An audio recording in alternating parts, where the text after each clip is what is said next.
Thank you for joining us today. My name is Lori Drake. I'm with Level Set, and we are glad to have you today on this awesome panel of industry experts that we got today to talk about the expectations and some industry news for 2022. Today with us, we have four ladies with us that have, national experience. They're recognized in the industry. They have some great information that they're going to present to us today. Rachel, do you want to introduce yourself, and then everybody just kind of follow the slide there? Sure thing. My name is Rachel Sales. I'm the Senior Director of Financial Services at SRS Distribution. We are headquartered out of McKinney, Texas, and mainly we are a distributor of the roofing, siding, windows, insulation, and some drywall materials. So, thank you. Ann, how about you? Hey everyone, I'm Ann Scarcella. I'm with Crawford Electric Supply. We are, I believe, if we're not the largest, we're the second largest electrical distributor in the Sonepar family. So I'm based out of Houston, and I'm excited to be here with these incredibly smart women. I'm just honored to be included in this group. So thank you. Well, you're one of those women. That's why we asked you to be part of it. Well, thank you. And Wanda, do you want to go ahead and introduce yourself? Good afternoon, everyone. I'm Wanda Borges. I'm an attorney. My firm is Borges and Associates, LLC. We're a small, you might call us a boutique firm. We handle commercial litigation, including litigation in the construction industry, and corporate creditors representation in corporate Chapter 11s predominantly, including defense of preference cases in those Chapter 11s or sometimes 7s. And I'm delighted to be here with all of you wonderful ladies today, and delighted to see that we have so many participants on board. Thank you. Thank you. And Thea, how about you? Well, hi, I'm Thea Dudley. I am credit manager basically my entire career, and worked for several large distributors, work with contractors now, went out consulting about 3 years ago, spend a lot of time with contractors, subcontractors, dealers, distributors, manufacturers, working on their back office processes, getting them up to speed on what it should look like and how to move their credit department forward and how to get that cash flow going. So I am thrilled that we're doing this conversation, because I know a lot of credit managers are very uncomfortable with how 2021 went, and moving into 2022, it looks like it's going to be just a little bit more of the same wild ride. So ladies, I'm excited for the conversation we're going to have. Thank you all for taking the time out of your busy schedules today to be with us. I know this is going to be a great conversation. Today, we're going to talk about a few particular topics, but if you have any questions or if you have something that you want to ask about, feel free to put it in the chat box, and I will definitely present it to them when we have a chance to get out the information. Today, like Theo was saying, we're going to talk about the 2021 industry trends that had come up, the challenges, just kind of wrap up what happened. I talked about the economy as it dictates towards credit and collections in the industry of construction, bankruptcy landscape for supply chains, shortages, how the food chain is going to go along for the suppliers, manufacturers, and contractors, as well as more. I know there's an escalation, man, I can't even say the word, I apologize. The escalation claim for contracts that you're going to want to get into for your 2022 stuff. So to just get us started right off the top, Thea, do you want to start in on just kind of what you saw happening in 2021? Well, 2021 was we're starting to, move through the pandemic. Everybody thought, hey, with the election, we're supposed to get everybody vaccinated. We're going to see COVID go away. And then what happened is it kind of just lingered like a bad smell. And then variants came up, lots of states doing different things. And, our government kind of, regardless of where you fall politically, a lot of fallout from that. So the building materials industry went nuts, and you've had not only escalation of, timber and building materials there, just costs out of control. You're seeing contracts that weren't properly escalated. A lot of the contractors didn't get on board quickly enough and make some adjustments for material shortages, escalation. They were held to contracts that they didn't go back and redo, or that they were stuck in. So you started to see a slowdown. Everyone was pretty excited because, PPP money. It's like, well, honey, we're coming to the end of 2021 and that PPP money's gone and the government support is being pulled back.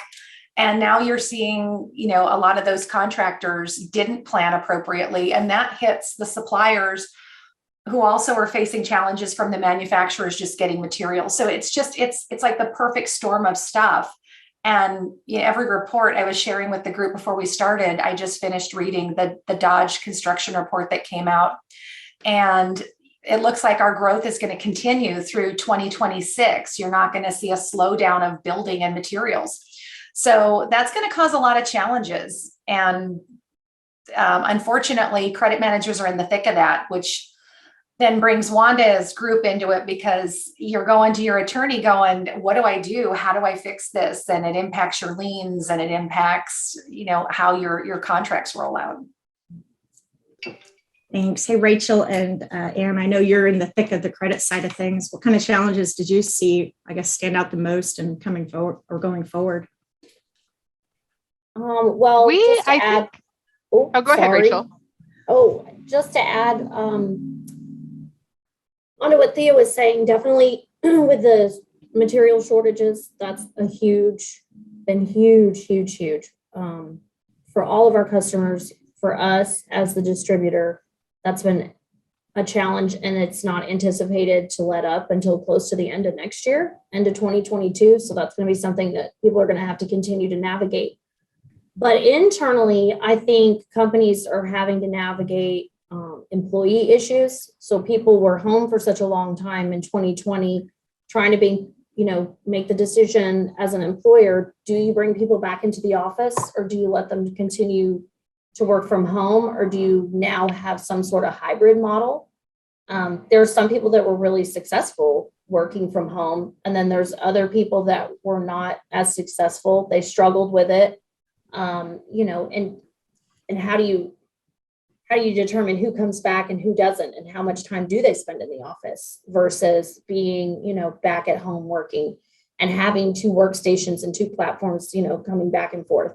The other thing is finding workers. I mean, we actually have people who during the pandemic, for whatever reason, they're no longer here, and those positions are still open and we need to fill them. But finding people that are qualified, or finding people that actually want to come back to work. There's, some of that government assistance is going away. So we are having more people apply for jobs. But I mean, for a while, there was a record low number of people actually applying for the openings that we had. So as an employer, we struggled with that as well. And then I think, the third thing I've seen this, for the employer's side of it, is that there's some people that just even aren't comfortable coming back yet. And, the vaccinated versus unvaccinated, are there going to be mandates? Are they not mandates? And so that all trickles back down to the customer level, because if we don't have enough workers, that understand, our industry and can take that back to the field, then our customers may or may not get the best, customer service from us as well. So there have been a lot of different challenges, even besides what Thea talked about. So I'll let Ann add on to that. Yeah, I think we can all appreciate that the same struggles that we are having, our customers are having as well. And depending on the size of the customer, they could be, minimally impactive or significantly impactive, especially when it comes to paying the bills. Because if I am a huge company, I'm struggling to get people in the door. What is the smaller contractor dealing with, right? Or what is the smaller contractor who has his kid working in the office that's now back in school, or the wife that has COVID? And it just becomes a complete bottleneck of trying to get things done. So I think you have to remember, first of all, that we're people, right? And you keep that in mind. But then you have to also really know your customer and understand, are they playing me? Are they using this advantage, or are they truly struggling? And if I would show up tomorrow, they'd stop and write me a check, right? So it's really made credit as if it wasn't almost crystal ballish enough. You really have to take each individual situation. One thing that's been helpful to me has been the tighter inventory levels, because my customers don't want to be put on credit hold. They don't want that order for that material that they've been waiting for, that they know that it's coming. They don't want to be on hold, because if they get put on hold and get put to the bottom, they're another 6 or 8 weeks waiting on that wire or that generator. So the tight inventory has been beneficial as a collection tool, because I explained to them they don't want to lose the priority place of their order. I'll be sad when that goes away, because it's kind of been a very non-confrontational, almost, hey, I'm trying to be helpful, right? You don't want me to move your order. So those types of things have been beneficial as far as we're concerned, because the supplies have been tight.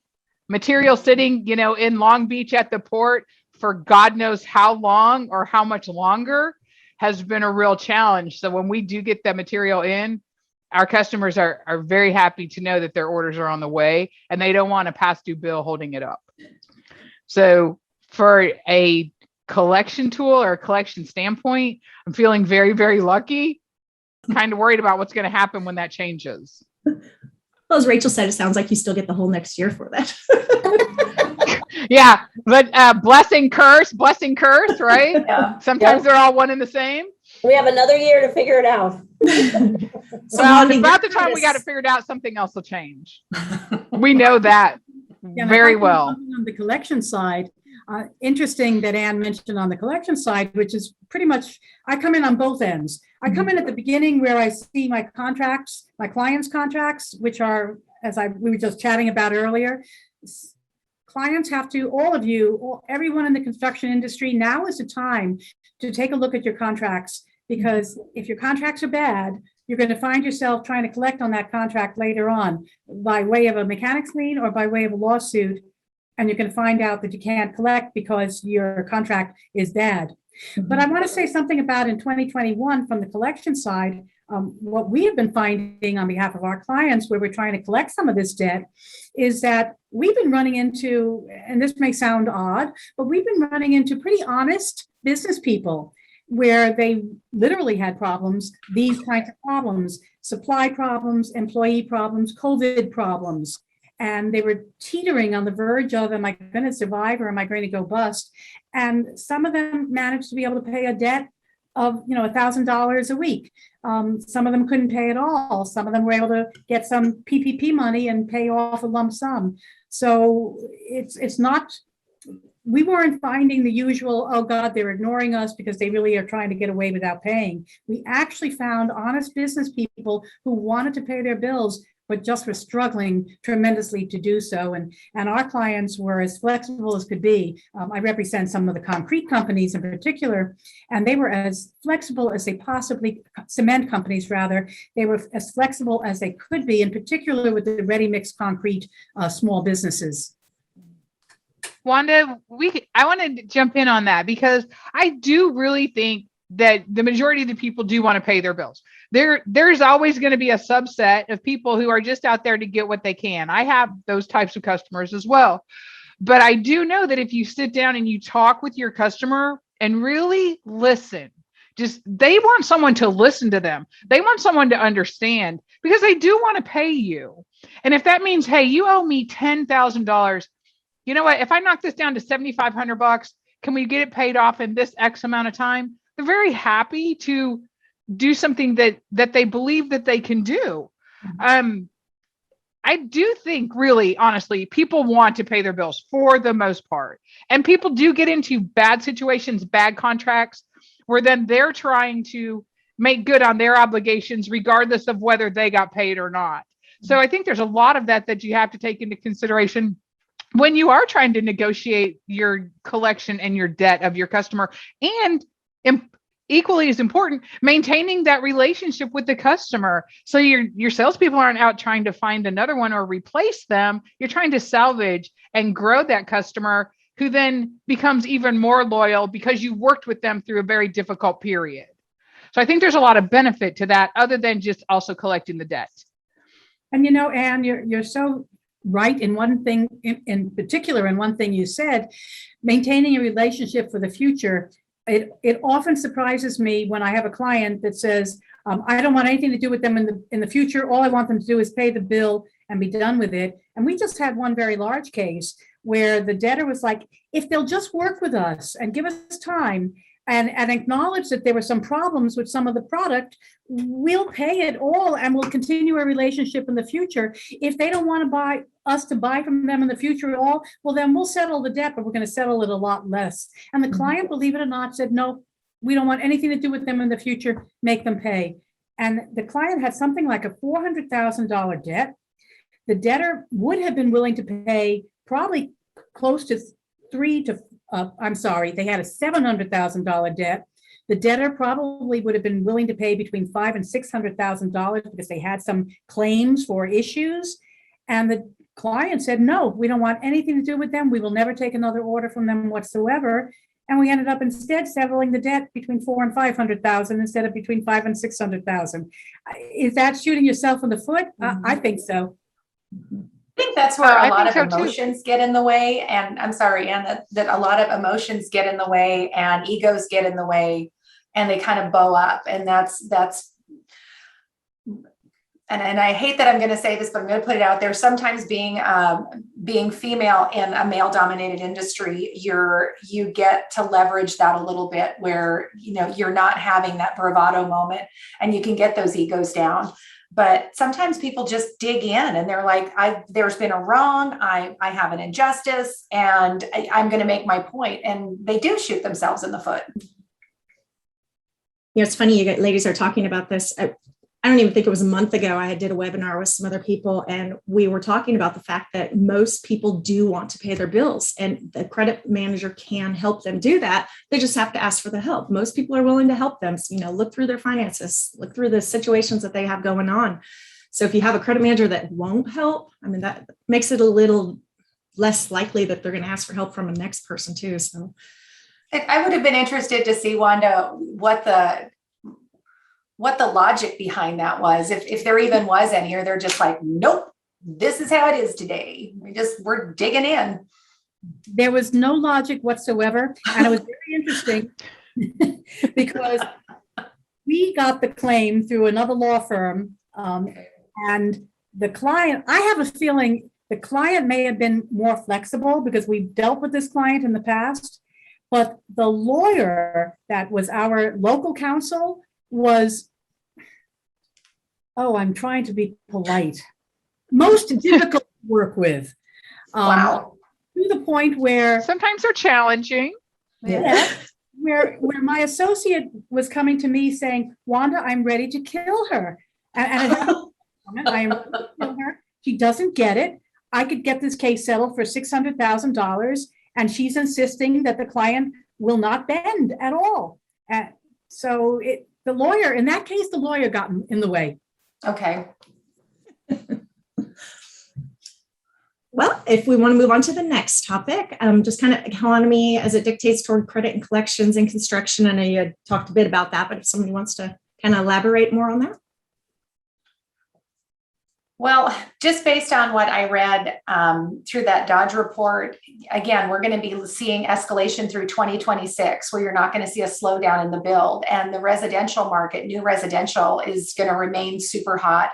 But you also have going into 2022, the same challenges that you've had in 2021. And it really, a lot of what you're going to see depends on what happens, how we roll forward, what we can break free with some of those ports and how we can get the supplies into people's hands. But you're going to continue to see the supply chain jam up. You're going to continue to see just different situations where you're trying to get the homes up and you can't get in fast enough. Inspectors are behind. And, talking to what Rachel said, just getting people back to work. I mean, that's been one of the biggest challenges is you've got homes standing and you've got a backlog of inspectors that in some cities, the inspectors were doing it, by cell phone. They were doing it by FaceTime. And I thought, how does that work exactly? Because it's like nothing to see here, pan over this way. I mean, I'm not sure how you would be able to do a proper inspection that way, but they pulled them off. And it was, that was happening in new home construction in some regions. And but as soon as it got done, you had trades in there throwing in the insulation, the drywall, the paint, and, getting the houses done. But those track builders are cranking them out, and you've got subcontractors that are just, you're getting employee burnout because you can't get more people in there. So the people that you do have are getting fried. But on the credit and collection side of it, all of that tapers in.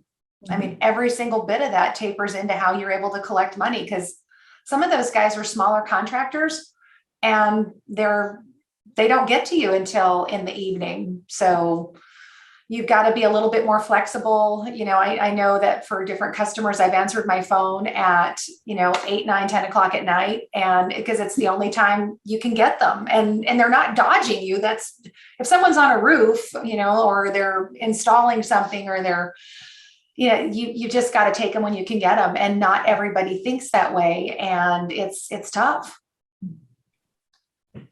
And with people working remotely now, the time differences make a big deal.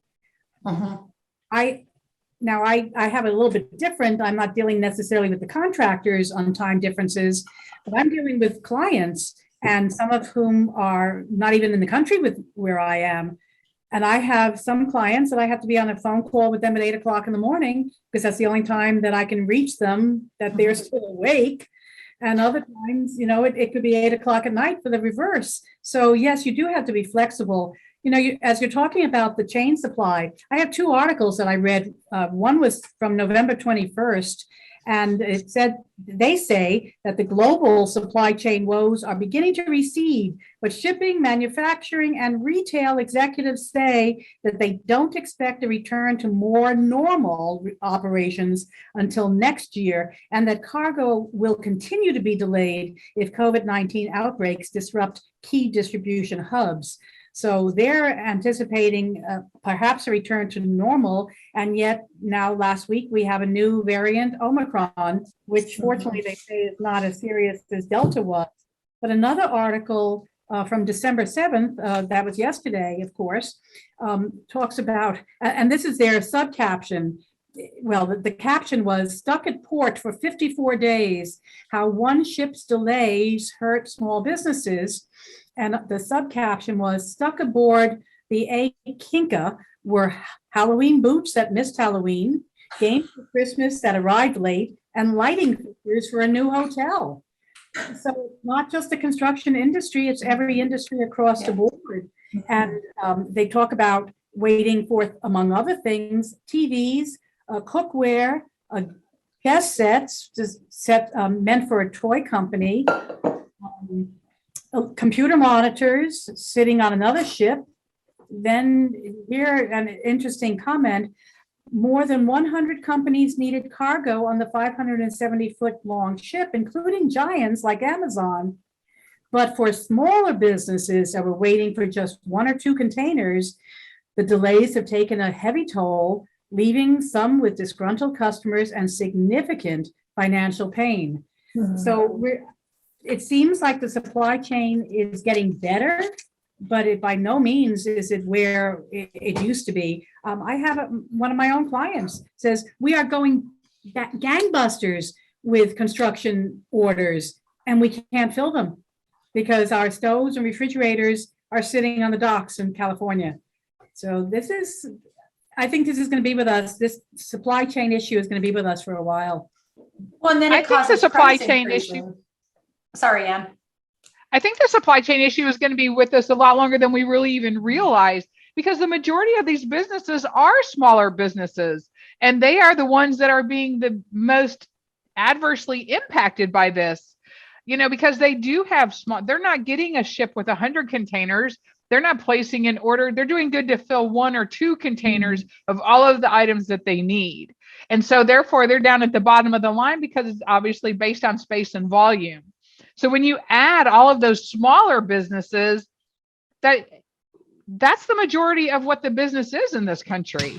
So while it may be getting better for Walmart, Target, for Amazon, there's a whole lot of hundreds and hundreds of others and thousands of others actually that are not feeling any of that relief because they're smaller. So when you look at trade credit, how it goes, you've got building material prices that have soared. You've got contractor margins that are diminishing because for various reasons. You've got large number of suppliers that are still looking at increasing their prices because it's costing more to manufacture and to get the raw goods. You've got to get inventories back up at supply houses, which, they're at their lowest levels when you're tracking them. So you have all of those pieces. And then your prices for like timber, steel are much more vulnerable than say, concrete or cement and bricks. You're going to see timber come down according to all of the economists first, but they're still predicting sometime into 2022. So, and it's like a moving target. It's like watching the weatherman. It's like one day you watch something and the next day it's different.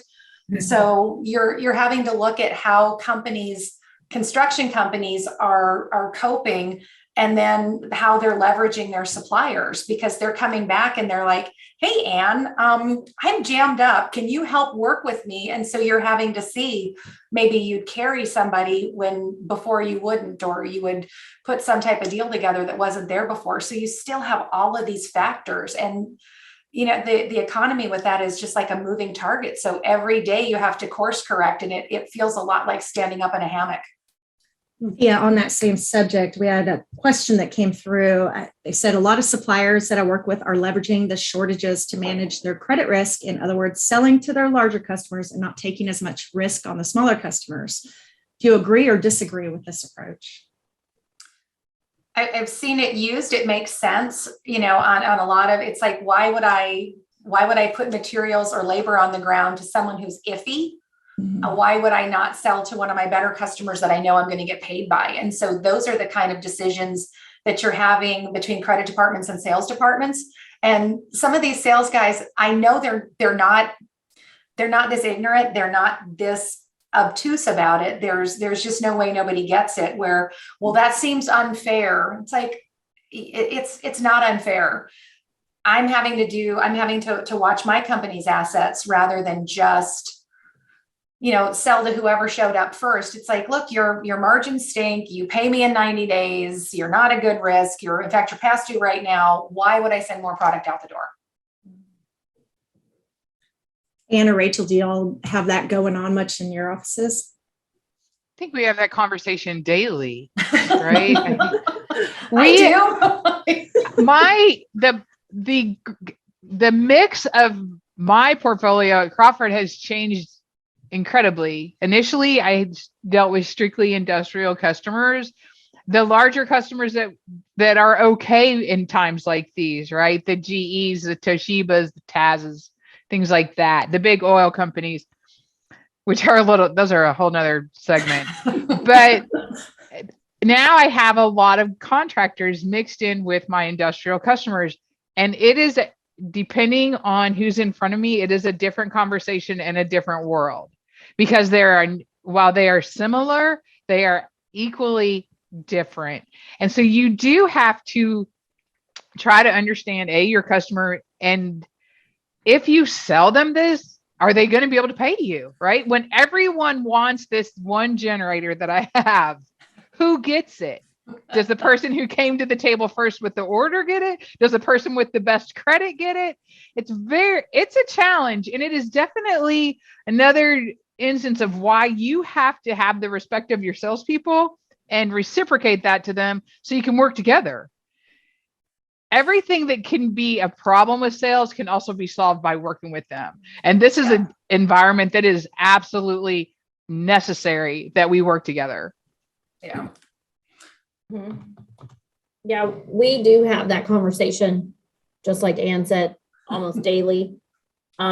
We still do get a lot of pushback from the sales team wanting to sell some of those riskier customers. Because we have some newer salespeople where a lot of their customer base is definitely, riskier.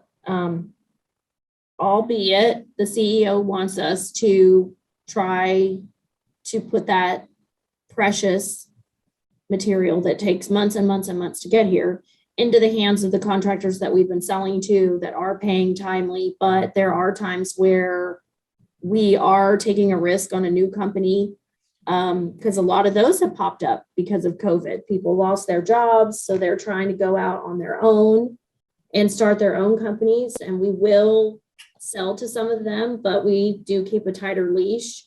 And it's difficult. I mean, we have that conversation and have to weigh all of those facts in, like Ann said, almost on a daily basis, for sure. Well, and And the now our hardest next- part is what you decide today is not what you would decide tomorrow, right? Things that, Well, that used to be able to have a little bit of consistency, that's out the window. Like, Yeah. Well, and like that risky customer could turn around and be 2 years from now, like not your risky customer anymore.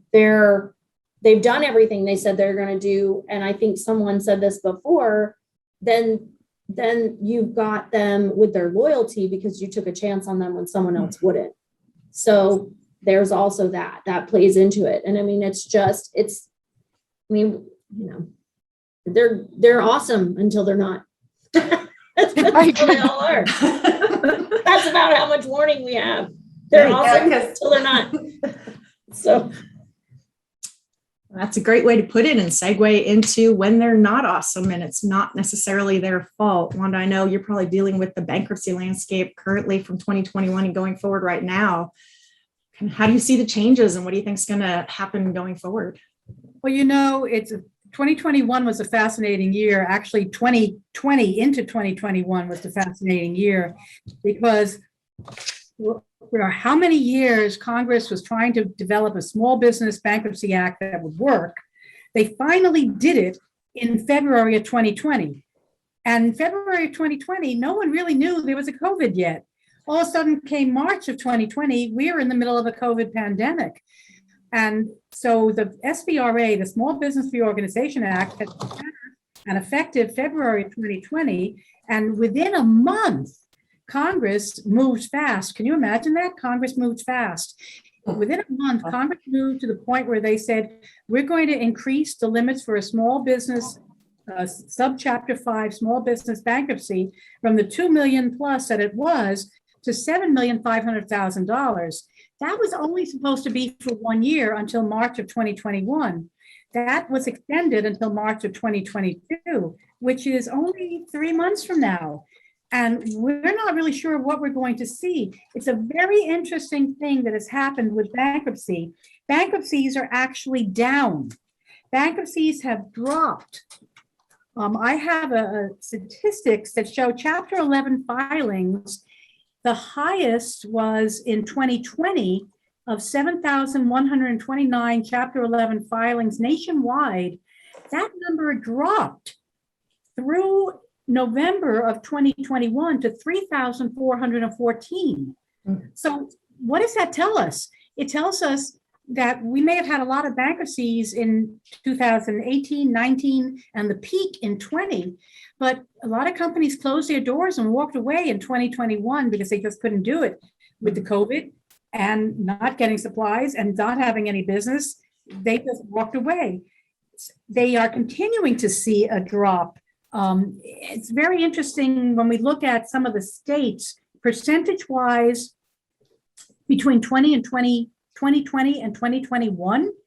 And these are the top 10 states, and I'll just take a couple. California dropped so that the 2021 filings were only 45% of the 2020 filings.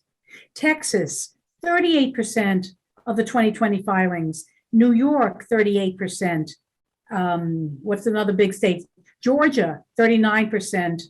Ohio, 40, they were all like 38 to 45 max percentage of the 2020 filings. So we're seeing a slowdown. However, in October 2021, we actually saw an increase by 1.8% of new filings. So that jumped from September 2021. So it looks like we're seeing some kind of new filings, but I'll tell you what the predictions are. We've been calling it a bankruptcy tsunami for a while. And one attorney is quoted as saying the supply chain problems we have seen over the course of the pandemic appear to be getting worse. But it could be that the kinks have to be worked out before things start to get better. We also think that we're seeing this bankruptcy tsunami that seemed to have slowed down in 2021 is going to pick up again. We haven't seen a lot of small business bankruptcies. I'm thinking, and a lot of us that talk about it are thinking, that we're going to see small business bankruptcies again take an uptick in the first 3 months of 2022, because they're going to be looking at March of 2022, where the number drops again back down to 2 million plus. So those small businesses may very well be looking at it, hey, now is my time to file and get a clean bill of health and walk away. What we're seeing is that credit grantors are revoking credit terms, and some of them are asking for letters of credit or guarantees from an ongoing customer who you won't sell to because you're seeing that their lack of credit worthiness. So I think we're going to see an uptick in the first 3 months of 2022 of small business Chapter 11s. I don't think we're going to see the mega cases. I think a lot of the mega cases, they're done. They did their thing. I'm talking about, the JCPenney's of the world, the huge cases, but we're going to see a lot of small business Chapter 11s in 2022. But what I'm also for a flip side, if you would, those companies that did file in 19 and 20 and 21, watch out, or I should say 20 and 21 now, you trade creditors, they're going to be looking at preferences. They're going to try to get as much money back from you as possible in order to pay, if you would, both their professional fees and other creditors. And we're going to see, as the 2-year statute of limitations starts to run on preference actions, you trade creditors are going to start seeing yourselves hit with a lot of preference actions. That's always particularly offensive, where you're like, not only am I out the money, but now you want to come and tag me again. But I did see an article by Euler put out that they're expecting the 2022 bankruptcies to increase 15% for trade creditors, how it impacts us. So I'm interested to see how it all kind of flows out. Mm-hmm. We've made some additional adjustments internally on bad debt reserves, because we do feel like the uncertainty in the market added to the price increases, with all of our customers busting through their established credit limits and possibly taking on more debt than they really can because of supply chain issues, crazy price increases that you have no control over, bidding jobs, and then the prices are increased, but they're locked into selling and performing the job at one cost, yet their raw material costs have increased that they had padded for, but it has since exceeded. So we are looking at having a little bit more aggressive on our reserves for bad debt, because we do feel like we have people that may be marching towards that unknowingly because of increased volumes, increased price, and contractual obligations. And we do have a question that came through. Speaking of the filings that are going to happen in 2022, do y'all have any red flags that you would suggest people keeping an eye out for when they're, collecting on their accounts receivable? Yeah, and I see that there were some responses put up on the chat box, and they're very good responses, continually asking for, slowing payments, excuses, no follow-up. But one suggested, I'm going to say my biggest red flag is one that is very familiar to all of you trade credit grantors. And actually, I almost feel like, why am I answering this? You're the experts in the credit field. But what I see from my clients is all of a sudden they're getting orders that they didn't used to get. Yeah. They're trying to, and especially now, not so much perhaps in the construction industry, and we're already into the middle of December, but back in November, some of you may have seen very large orders coming through because they were trying to get in before the end of the year. They were trying to, or what I was seeing from some of my construction clients back in October was they were trying to get goods in because they were trying to finish jobs before the deep freeze hits in December, January, and February.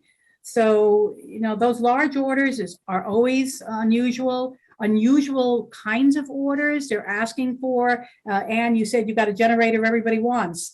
Well, who's ordering those generators? Are you suddenly getting orders for generators that you didn't used to get, and why? So strange orders, unusual orders, large volume orders certainly are red flags. And of course, goes without saying, if they're suddenly slower payment than they usually are, that's definitely a red flag. But I'm going to be quiet now and let the trade credit grantors answer. Well, I'm the one that put up those answers, the slowing payments, the excuses with no follow-up, continually asking for larger lines. And I know Rachel and Ann see this all the time, where you have a customer and they're like, I just need a little bit more. And they're in like, they're in the 30 bucket, they're in the 60 bucket, they're starting to trend out there a little more. And they're like, I just need a little bit more. And like, honey, I can't help you dig a hole for yourself, because your hole's getting deeper and deeper. You're never going to get out of this. And if you're in this deep with me, chances are I'm not the only one. You've spread the love all over the industry, and we're all carrying you a little bit. So I always watch to see, what they're trending like. And yeah, when they start buying all kinds of stuff they've never bought before, suddenly a small guy that maybe buys 5,000 a month from you is now into 15, 20, 25,000. He's probably got that spread all over your competitors too. Oh, yeah. Well, and we run into that because our TMs are always like, oh, yeah, we've been chasing after him for a year. He now loves he finally me. wants to buy. And I'm like, yeah, we find, he likes us better. I'm thinking, No, probably not. He doesn't like us better. You're just the only one talking to him. Yeah, he's already run its course somewhere else. So that's always, a big red flag. And, I think too, even just their demeanor, customers that would answer, don't answer anymore. Customers that were pleasant when you did get them on the phone, or, are nasty. They get nastier faster. They're defensive. They're, and they're they start, everything's like, we've got customers now that want pricing credits. They want us to go back to 2018 and give them pricing credits. Well, they've never brought it up until now. Like, the pricing was fine in 2018 till now. Like, why all this? Well, why is that? Because they need those credits because they know they're not going to have enough money to pay the bill. I mean, so, we're doing credit reviews more often now. My team is, to try to see, when we see some of those red flags, or, somebody's just behaving differently than they used to, we'll run an extra review and see what's out there. And that's why, being able to tap into other trade creditors is so important, and having those networks is because you've got to know what they're doing somewhere else. It doesn't always show up on a report. So. Well, and there's so many resources now too. And there's, and it's a huge time suck too, when you're having to continually review the same customer. Like, it's like, aren't we seeing, are we pulling a report on this guy every month? Do we not have another customer we can mess with? And, that does get, a bit cumbersome.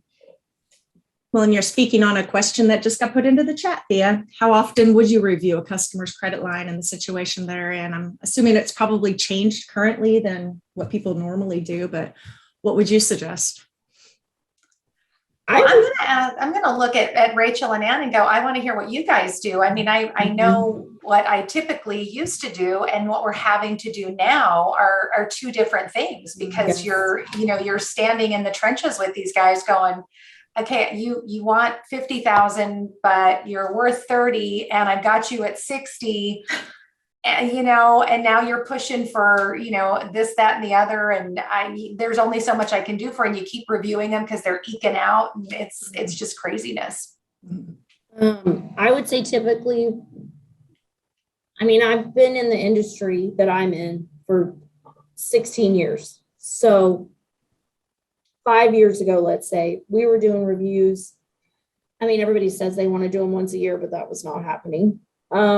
It was probably twice a year, once, and unless you started to see issues. But now with some customers, we're updating and checking every 6 months. Some we can go out a year, but most of the time It's probably every 6 months with the ones, with a lot of them that we're having issues with or that we're trying to keep on top of. And maybe that's not a personal report, but we're definitely checking other trade creditors and stuff like that every 6 months, definitely yearly right now with some of them. So. And I are think you we have finding this? our group that we are constantly concerned about. So they are coming up every 6 months and they Mhm. are being held to the established credit limit. The problem that we're seeing is, again, it goes back to supply chain, is that you have a customer with a $50,000 limit. They got $40,000 in actually received billed material, but they got $70,000 in orders that haven't shipped yet. Yep. Because they're not going to ship for God only knows how long. So what the hell does that even mean for your credit limit, right? Well, Because if you don't get the if order in something were to now- happen and that ship came in and all this material was available and all those tickets shipped out, then you're double what your credit limit Mhm. was. Yep. So that's why we're reviewing them, because of the supply chain issues and the open order exposure Yes. based on the credit limit as well. We've had to make separate, we had to make internally separate like job accounts almost to house that future material Mhm. so that we Yes. could identify it easily, and readily for the team. So they're not having to try to do all this crazy math while they're looking at the account.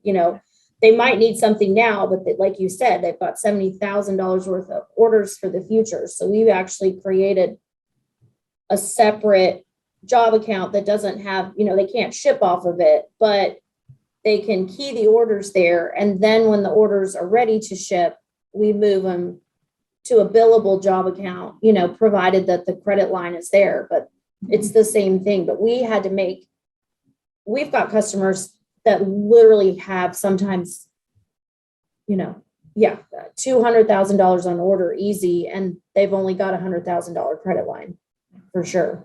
So But That's you a know, Rachel, they brilliant run way the to risk that manage they those don't. open orders.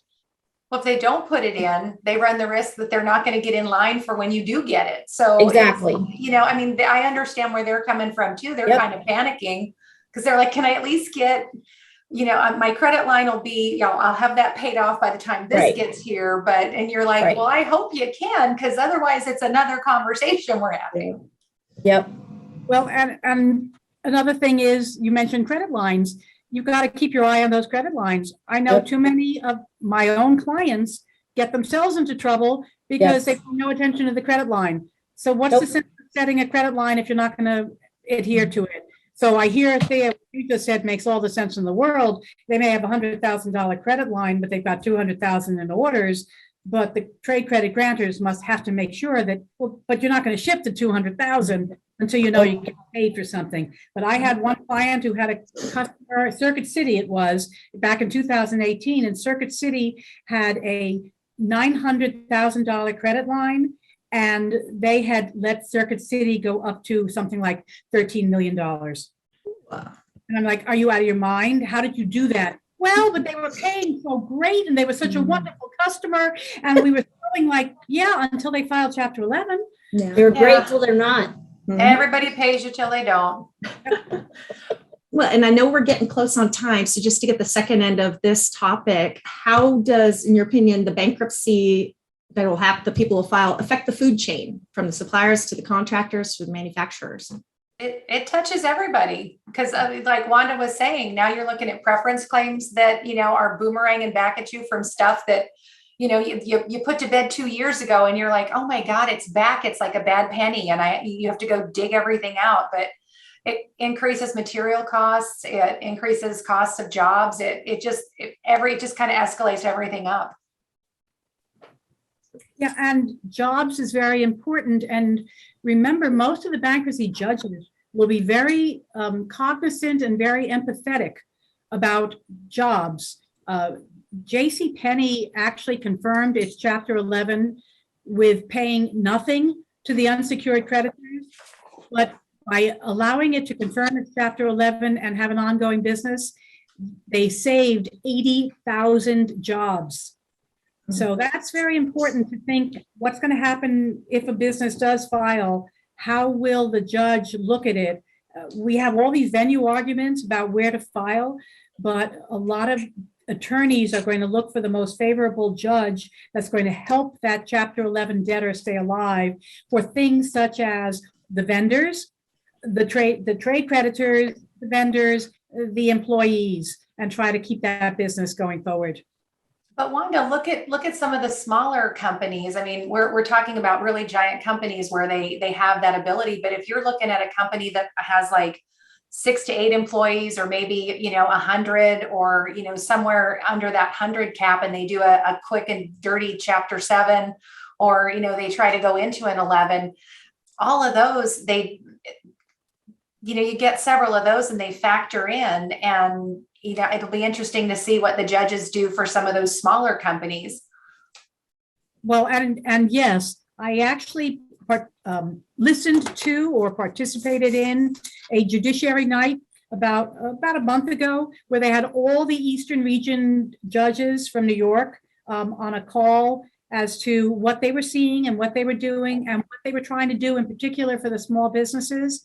And most of them will do whatever they can legally do to bend over backwards to help the small business succeed, because they know that, I think honestly, this country relies on its small businesses.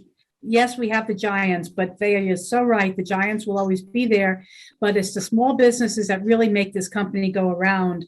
And one of the beauties of the Small Business Subchapter 5 Small Business Bankruptcy Act is that it really helps the owners keep the business. They don't have to worry about, well, unless I can put in hundreds of thousands of dollars into the business, I have to sell the business because I can't afford to keep it. It lets them keep that business so that they can, in fact, continue going forward. So I think the judges are going to be pretty empathetic from that.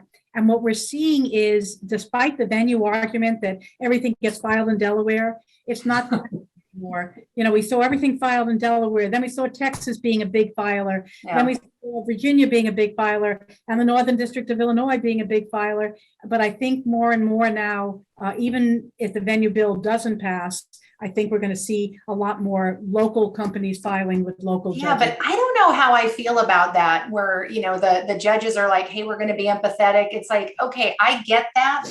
But as a creditor, where's my empathy? Because usually I'm the, as the creditor, it's like, oh, great, here's a bankruptcy. Now this has given me a lot of work. This guy's either gone completely under and it's just a straight write-off for me, or he's in a Chapter 11, but here are the hoops I have to, I'm still out. So I understand them wanting to be empathetic and try to help the debtor, but it does a lot of times it always leaves me feeling like they're doing it at the expense of my company. And that's a struggle for a creditor on that side of it, for a supplier or a contractor that's involved in that. It is very frustrating. I think that hits the food chain a lot too, because you have the owner, maybe they played the GC paid the sub, then the supplier doesn't get it because the sub filed bankruptcy or the GC filed bankruptcy, and that whole food chain just kind of gets in a mess. And if they're favoring, say, the person that filed it, then what happens with all the others?